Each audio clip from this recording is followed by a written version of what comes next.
and stood firm, his calm demeanor unwavering as he faced Jason once more.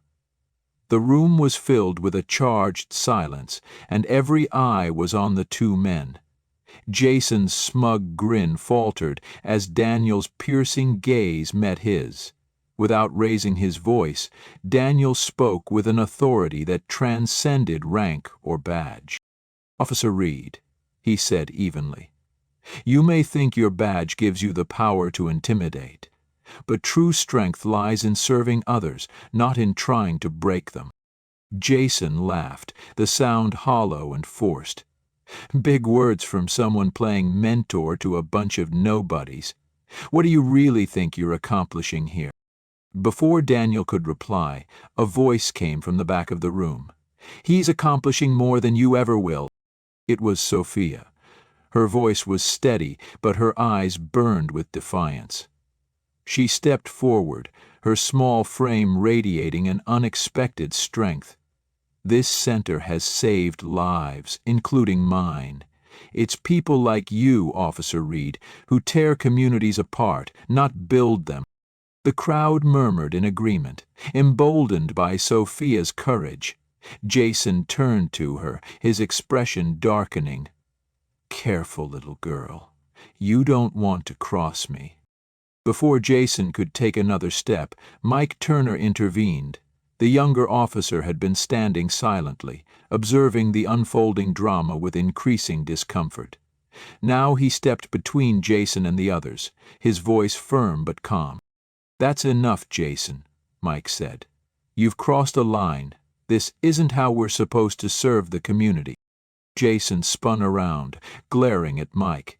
"You're siding with them? With him?" He jabbed a finger toward Daniel.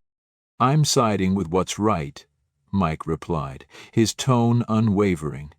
"And what you're doing here isn't right. You're supposed to protect people, not tear them down." Father moaned and clutched his throat. The tension in the room shifted as the crowd sensed a crack in Jason's authority.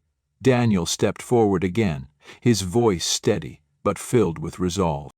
"Officer Turner is right," he said. "This isn't just about you and me, Officer Reed. It's about a community that deserves respect, dignity, and the chance to thrive. You can either choose to be a part of that or continue down this destructive path. But know this, we won't back down." Jason looked around the room, his confidence wavering as he saw the united faces staring back at him. Even his usual air of arrogance couldn't mask the unease creeping into his expression. Mike, sensing his partner's hesitation, took the opportunity to press further. "Jason, this isn't a fight you can win. It's time to let go of the hate and do what's right. You don't have to like these people, but you do have to respect them." The crowd's murmurs grew louder, voices of support for Daniel and Mike echoing through the room. Jason, clearly outnumbered and outmatched, hesitated for a moment before sneering one last time. "This isn't over," he muttered before storming out of the center. The tension in the room dissolved as the door slammed shut behind him.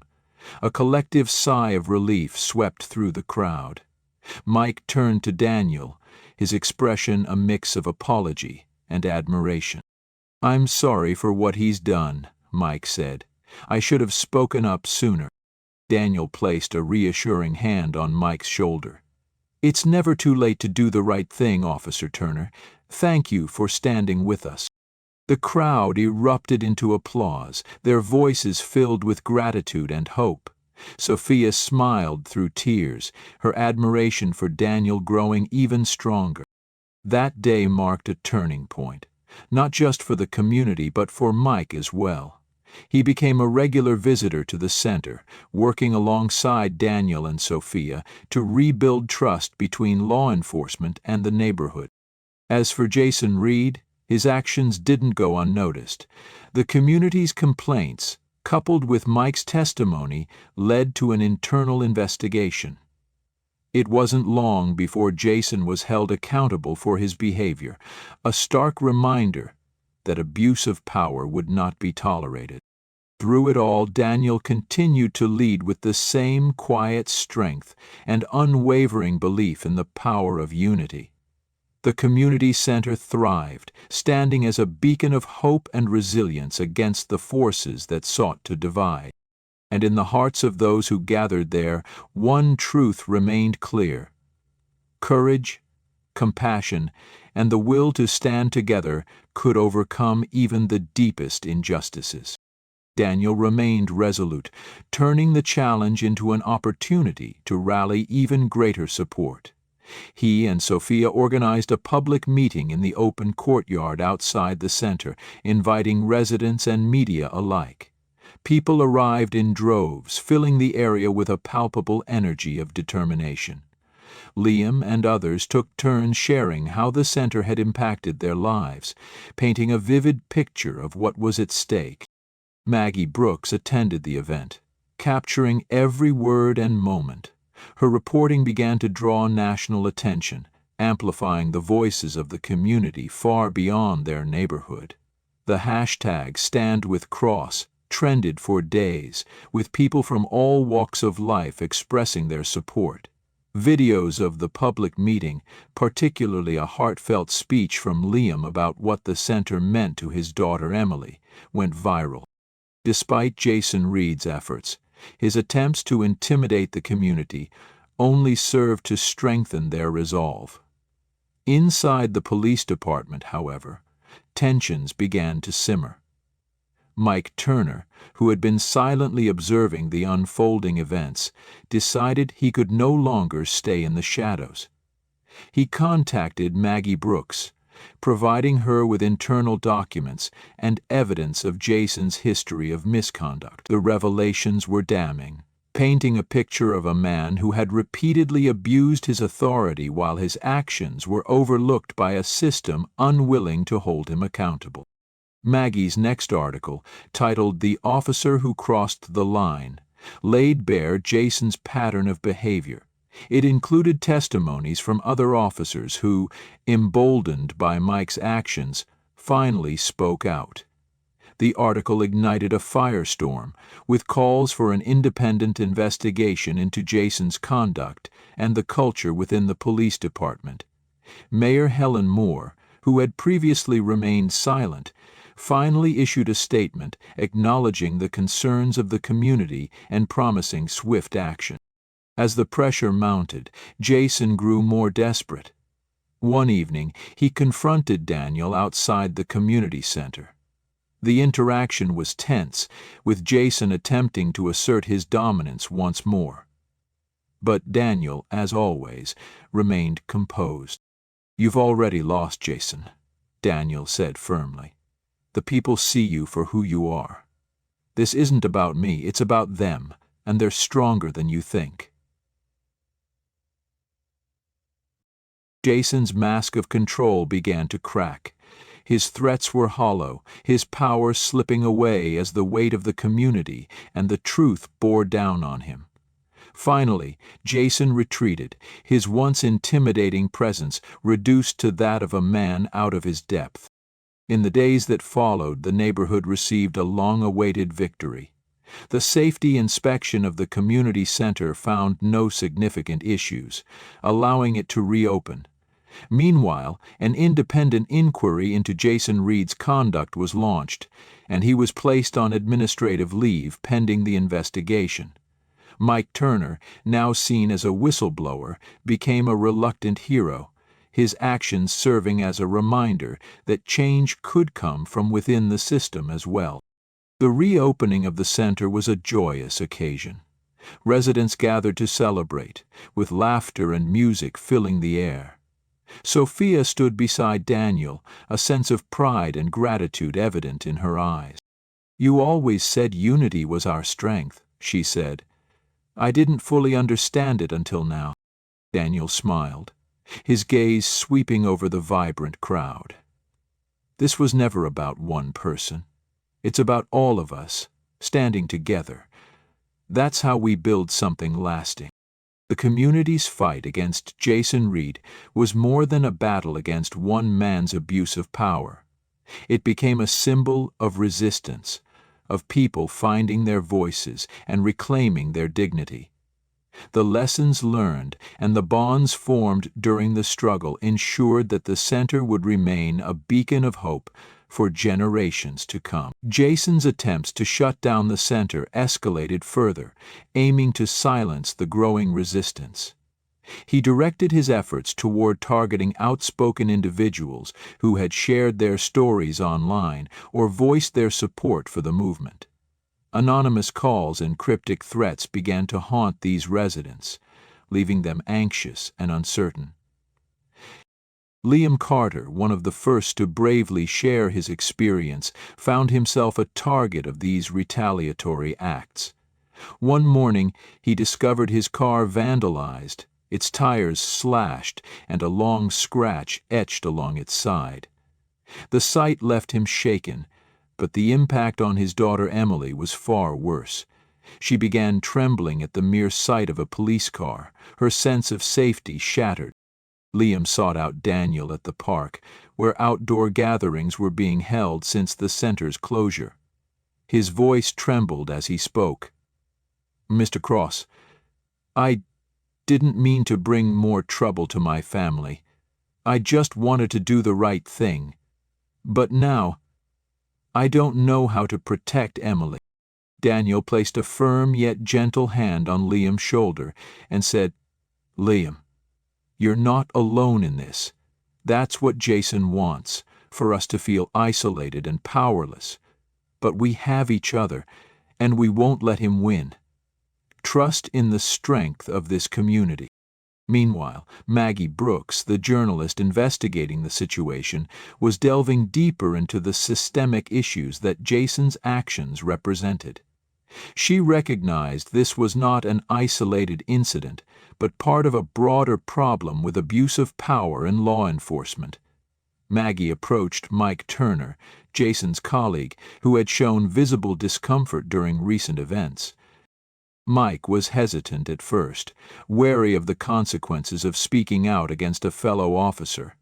Maggie reassured him, "This isn't about ruining anyone. It's about doing what's right. If you stay silent, the cycle continues. But if you come forward, you can help change things." After much reflection, Mike decided to cooperate. He provided Maggie with detailed accounts of Jason's misconduct, supported by evidence he had quietly gathered over time. With this new information, along with the testimonies from the residents, Maggie published a comprehensive exposé. The article painted a damning picture of Jason Reed's abuse of power, capturing the attention of local and national audiences. Despite the mounting scrutiny, Jason doubled down on his intimidation tactics. Patrol cars became a frequent sight in the neighborhood, often lingering near the homes of vocal residents. One night, Jason and his colleagues parked outside Liam's house, shining their patrol car headlights into the windows for over an hour. It was a calculated act of harassment, designed to terrify without crossing overt legal boundaries. Liam called Daniel, his voice shaking. "I can't take this anymore, Mr. Cross. They're watching us, trying to scare us into silence." Daniel responded calmly. "That's exactly what he wants, Liam, for us to feel helpless. But we're stronger together. Let's focus on what we can control, and we'll get through this." To counter Jason's attempts to sow fear, Daniel continued to organize outdoor meetings in the park. These gatherings became a symbol of resilience, drawing larger crowds with each session. Maggie, who had become an ally to the movement, often attended to offer advice on legal rights and the importance of documenting every incident. At one such meeting, Daniel addressed the crowd with his usual calm determination. "They can shut down the center. They can try to intimidate us, but they can't silence us. This isn't just about a building. It's about standing up for our values. If we stay united, we will prevail." The crowd erupted in agreement, their collective resolve growing stronger. Residents began filing formal complaints against Jason and signing petitions demanding accountability. Sophia, who had become a trusted partner in the movement, stepped into a more prominent role, speaking at meetings and rallying younger residents to join the cause. One evening, after a particularly intense day of strategizing, Sophia found Daniel sitting alone at the closed community center. She brought him a cup of coffee and sat across from him. "You can't carry this all on your own, Mr. Cross," she said, her tone gentle but firm. "You always remind us that our strength comes from this community. Don't forget. You're part of that too." Daniel looked up, his exhaustion evident. "Sophia, if I falter, Jason will see it as an opportunity to tear this community apart. I can't let that happen." Sophia leaned forward, her eyes unwavering. "You've never let us down, but if you burn out, who will lead us? We're here to fight with you, not just for you."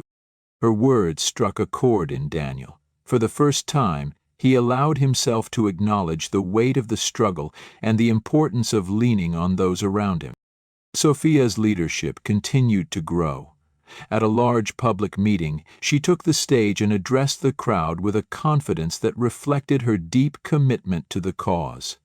"This isn't just about preserving a building," she said. "It's about protecting what it represents, our trust, our unity, and our hope.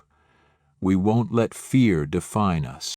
Her speech ignited a wave of inspiration among the attendees, especially the younger generation, who saw in her a reflection of their own potential to make a difference. Daniel, watching from the sidelines, felt a renewed sense of hope. He realized that the fight was no longer his alone. It was a collective effort, driven by the shared determination of the entire community. As the movement gained momentum, it attracted widespread attention, drawing support from human rights organizations and influential figures. Jason Reed found himself increasingly isolated, his authority challenged by the unity of the neighborhood. Despite the challenges ahead, the community, led by Daniel and Sophia, stood firm in their resolve to create lasting change. The city. Public outrage erupted as residents and activists demanded immediate action against Jason Reed. The police department, already under scrutiny, found itself cornered. Pressure from citizens, media, and human rights organizations forced their hand. Jason was placed on administrative leave, pending an internal investigation. While this was a temporary victory for the community, Daniel remained cautious. "This isn't over," he told Sophia during one of their late-night strategy sessions at the center. "We've exposed him, but we need to ensure lasting change." Sophia, now deeply involved in the movement, nodded in agreement. "We need to push for systemic reforms, not just accountability for Jason. This is bigger than him." Maggie Brooks' articles continued to spotlight the broader issues of power abuse and systemic inequality, drawing national attention to the neighborhood's fight. As the story gained traction, it attracted the interest of larger advocacy groups. Some offered legal support, while others provided platforms to amplify the voices of the community. Despite the growing support, the battle took a toll on everyone. Jason's supporters, though fewer in number, were vocal and aggressive. Anonymous threats and attempts to discredit Daniel and Sophia became a regular occurrence. Sophia's social media accounts were flooded with hateful messages, but she stood firm. "They want to scare us into silence," she said to Daniel, "but we won't give them that power." In the midst of this turmoil, Daniel received a call from an unexpected ally, Mayor Helen Moore. She requested a private meeting, expressing her desire to work with the community to address their grievances. Although skeptical, Daniel agreed, seeing an opportunity to push for meaningful reforms. To back up the message, she had them recreate the kind of events they had done by the water. following with a celebration that would be marred by conflict and destruction. The meeting, held at City Hall, was tense but productive. Daniel and Sophia, accompanied by a few trusted community members, presented a list of demands. These included independent oversight of the police department, transparent investigation processes, and the establishment of safe spaces for community engagement. Mayor Moore listened attentively, taking notes and asking questions. "I can't promise immediate solutions," she said, "but I assure you, this administration is committed to addressing these issues." While her words offered some hope, Daniel knew actions would speak louder than promises. Meanwhile, Jason Reed's investigation progressed. Internal reports and testimonies, including the recovered footage, painted a damning picture of his misconduct. Mike Turner, Jason's former colleague who had decided to come forward, became a key witness. His testimony not only corroborated the footage, but also revealed a pattern of behavior that had been overlooked for years. As the investigation neared its conclusion, the community organized another large gathering. This time it wasn't a protest, but a celebration of their resilience and unity. Held in the revitalized park near the community center, the event featured speeches, music, and performances by local artists. Sophia took the stage, her voice ringing with pride and determination. "This journey has been difficult, but it has shown us the strength of our community. Together, we've faced fear, intimidation, and injustice, and we've come out stronger. This isn't the end, it's a new beginning." Her words resonated deeply with the crowd. Daniel, watching from the sidelines, felt a profound sense of pride. Sophia had grown into a remarkable leader, inspiring not just the youth, but everyone around her. As the night wore on, Daniel reflected on how far they had come. The fight wasn't over, but it was clear that the community had changed for the better. They had found their voice and their strength, proving that unity could overcome even the most daunting challenges. For Daniel, Sophia, and everyone who had stood together, the path forward was clear. They would continue to fight for justice, not just for themselves, but for future generations. Together, they had turned their struggle into a movement, one that would leave a lasting impact, severe consequences. The mayor's statements, however, did little to quell the growing demand for accountability. Citizens organized rallies, wrote petitions, and flooded city council meetings to insist on meaningful reform. The police department, under intense scrutiny, initiated a comprehensive internal review. A third-party investigative team was brought in to assess not only Jason Reed's actions, but also the systemic failures that had enabled his behavior. The findings were damning. They revealed a culture of complacency, where misconduct was routinely overlooked, and whistleblowers were often silenced. Jason Reed, now stripped of his badge and awaiting the outcome of criminal proceedings, found himself a pariah. His attempts to seek redemption were met with skepticism, and while he attended therapy sessions and began volunteering in the community, many viewed his efforts as too little too late. Jason's once lofty ideals had been reduced to a fragile hope that he could salvage some semblance of integrity, even if forgiveness seemed out of reach. Meanwhile, Sophia and Daniel remained steadfast in their mission. They worked tirelessly to channel the community's newfound energy into actionable change. The community center, once a symbol of resilience, became the headquarters for their reform efforts. They hosted workshops on civic engagement, organized fundraisers to support affected families, and provided a platform for other victims of abuse to share their stories. Jake Morales, the tech-savvy friend who had uncovered the incriminating footage, became an integral part of the movement. Using his skills, he developed a platform where residents could report incidents of misconduct anonymously, ensuring their voices were heard without fear of retaliation. The tool quickly gained traction, empowering communities across the city to hold their local authorities accountable. Maggie Brooks' investigative work continued to shine a light on the broader issues within law enforcement. Her follow-up pieces delved into the systemic reforms needed to prevent future abuses of power. She highlighted success stories from other cities that had implemented community policing models, urging local leaders to adopt similar approaches. As the movement grew, it caught the attention of state legislators. Proposals for police reform bills, including measures to improve transparency, accountability, and training, gained momentum. Sophia was invited to speak at the state capitol, where she passionately advocated for change. "This isn't just about one neighborhood or one officer," she told lawmakers. "This is about creating a system that truly serves and protects every citizen, regardless of their background or circumstances." The neighborhood, once fractured by fear and division, began to heal. The community center was repaired and expanded thanks to donations from supporters across the nation. It became a vibrant hub of activity, offering educational programs, legal aid, and counseling services. The elderly woman who had bravely confronted Jason Reed at the park now led a weekly storytelling session, passing down lessons of resilience to the younger generation.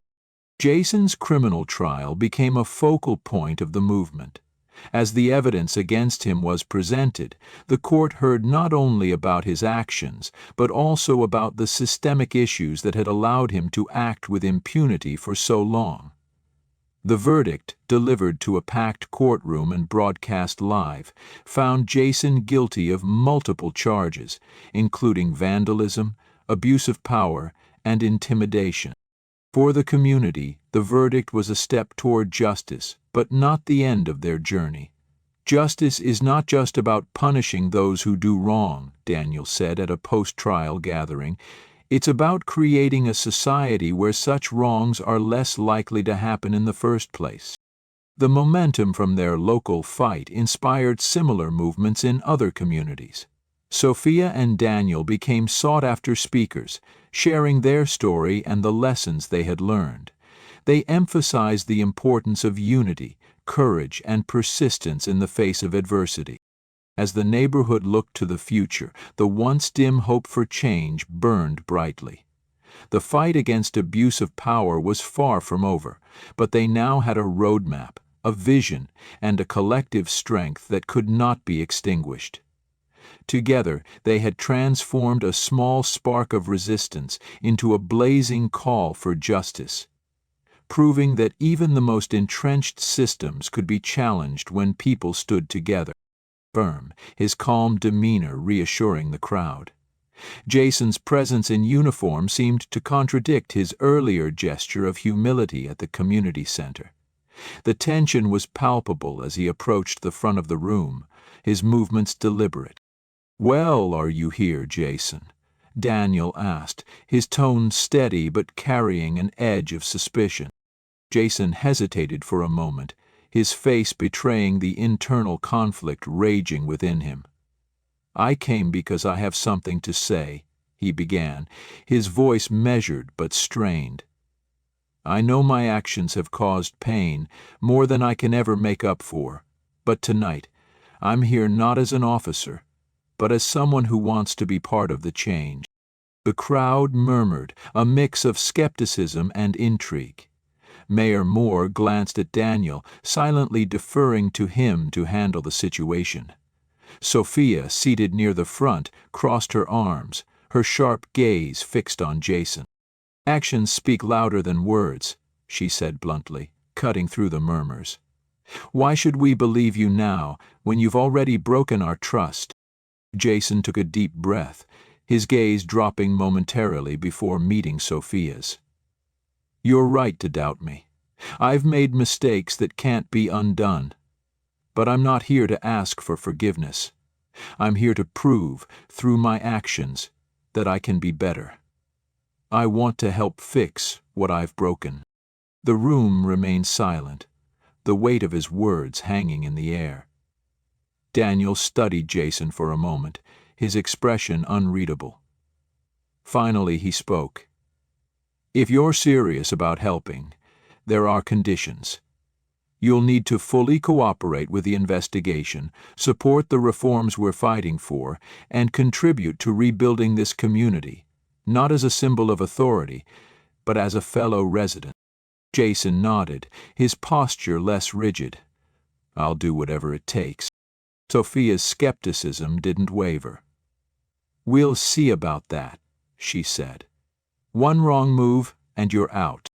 The meeting resumed, with Jason quietly taking a seat at the back of the room. The crowd remained wary, but Daniel's steady leadership kept the discussion focused.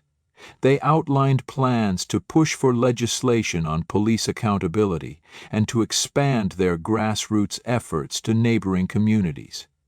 Jason listened intently, absorbing the passion and determination in the voices around him.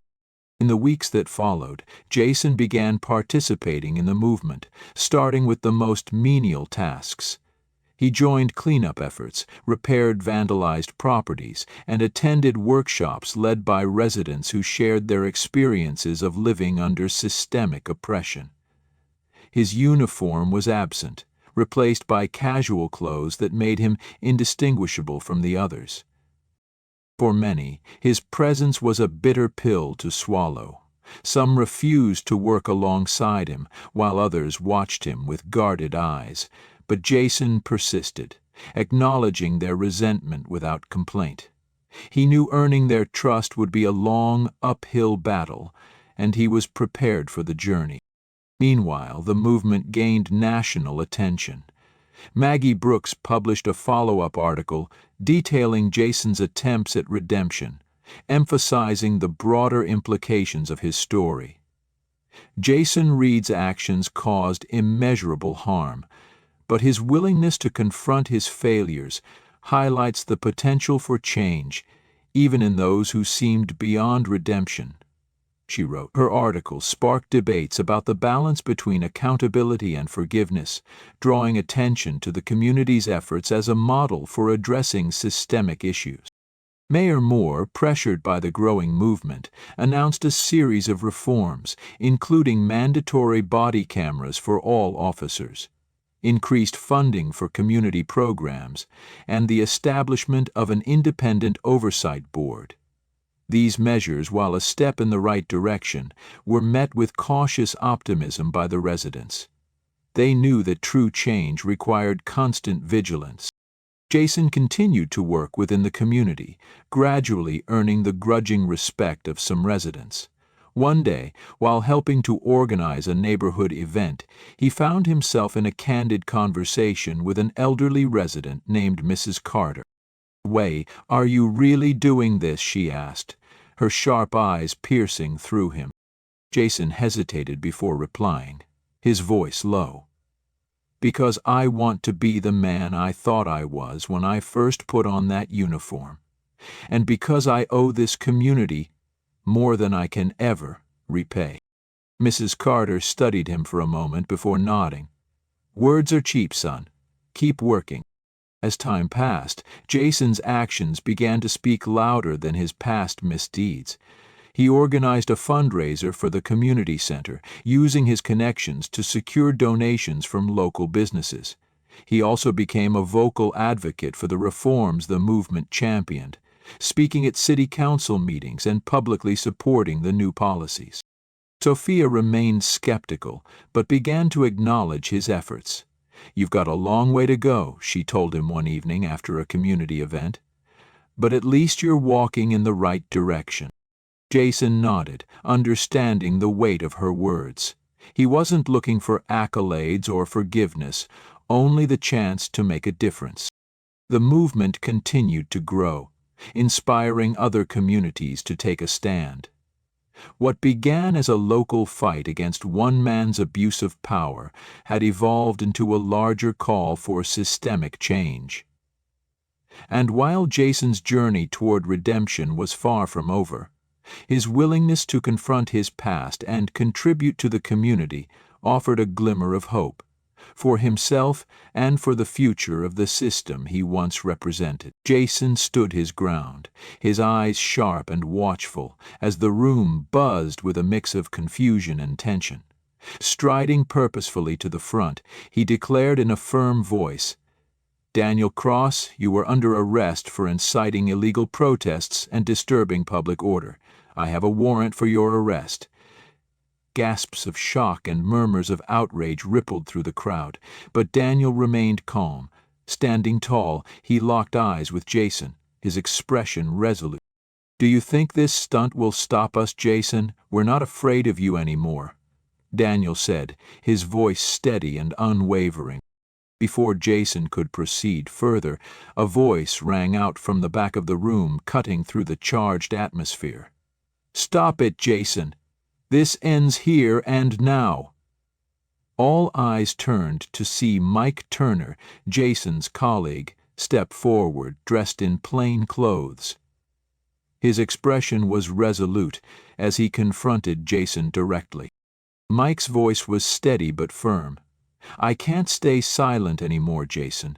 What you've done isn't just wrong, it's a betrayal of everything we swore to protect." Jason stiffened, his jaw tightening as his eyes flashed with a mix of anger and disbelief. "Mike, you don't know what you're talking about. This is between me and Daniel." "No," Mike countered, his tone unwavering. "This is about everyone here. I've seen you abuse your power, harass these people, and sabotage this community center. I know about the video, and I know you tried to erase it. But the truth is out now, Jason. It's time you faced the consequences." A tense silence gripped the room.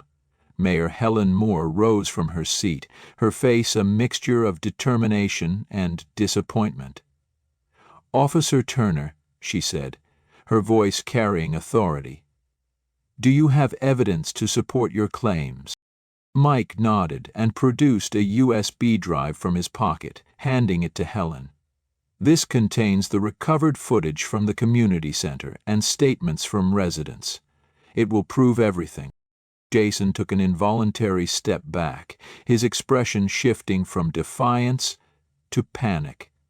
"This is all a misunderstanding," he stammered, his voice faltering. "I was just doing what was necessary to maintain order." But no one in the room believed him anymore.